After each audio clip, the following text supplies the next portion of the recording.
The first thing you should look for when starting the game up is a welcome message followed by a large number. This number is the randomly assigned name that it gives to new players. So the first thing we want to do is change that name.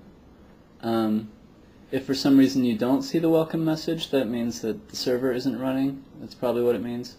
So you should get in contact with me so I can figure that out. So to change our name, we will bring up the console. You do that by pressing tilde. Then you type CN for change name, and then press space and type in the name you want to use. Then you hit enter, and it will give you a message saying that your name has been changed. So once we have our player set up, it's time to visit a planet and start exploring. So to see which planets we can visit, you type in O in the console and hit enter, and it'll tell you a range of planets that you can visit. So we pick a planet from that range. In this case we'll just go with 0, and then in the console type O space and then the number of the planet you chose. So we're typing O space 0 in this case. Then we hit enter. And here we are. We just landed on the planet 0. To get rid of the console, press tilde again, and we're free to look around. So the objective of the game is to explore and reach places that no other player has been. You know you're in such a place when you see these. These are the treasures that you collect to increase your score.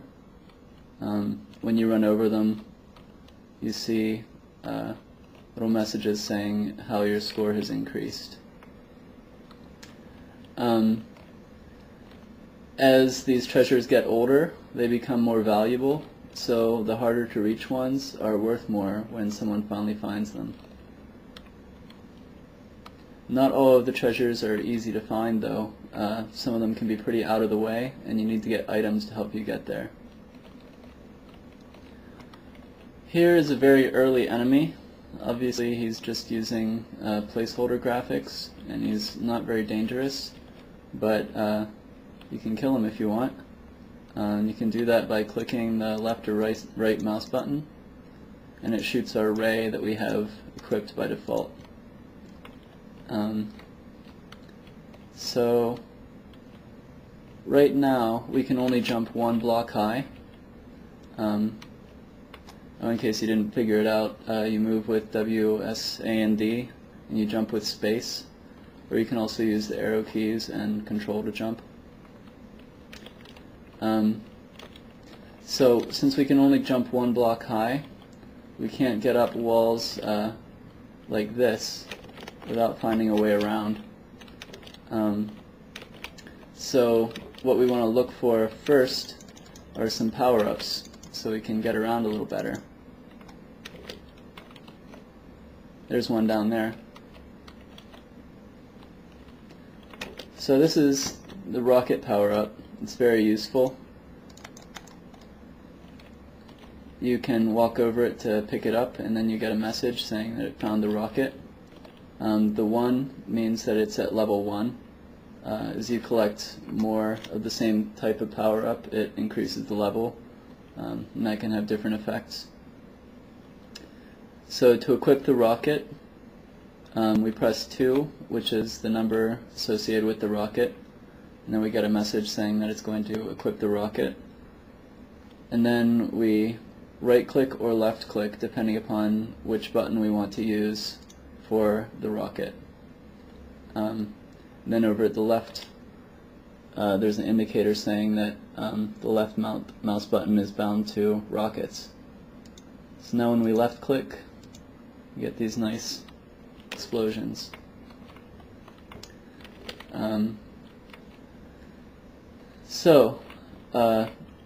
Now that we have the rocket, we can get up walls too high by using a technique called rocket jumping.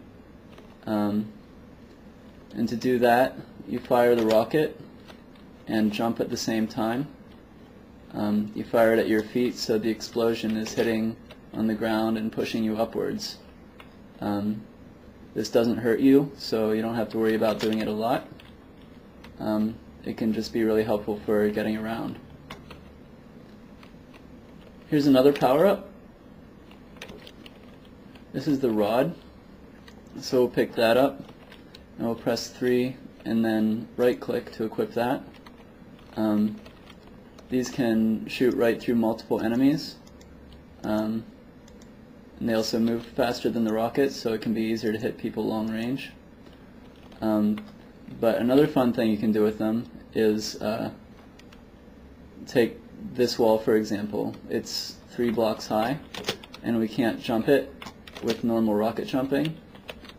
So we can shoot a rod into the wall, and then we can jump on top of it and use it like a stair, and then we can rocket jump up. So that's a little example of how you can use the power-ups in combination with each other. So those are the basics.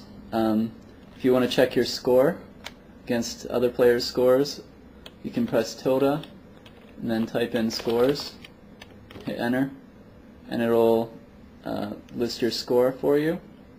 You can also type high scores to see the top 5 ranks, top 5 ranking players. The normal score command shows your score and the 4 players closest to your score. So I have a link to the website in the info. You can download what you've seen here. Check it out, give it a try, tell me what you think. It's still a very early version, but I want to get some players to test out the core mechanics of the game so I can start making changes where I need to. Thanks for watching.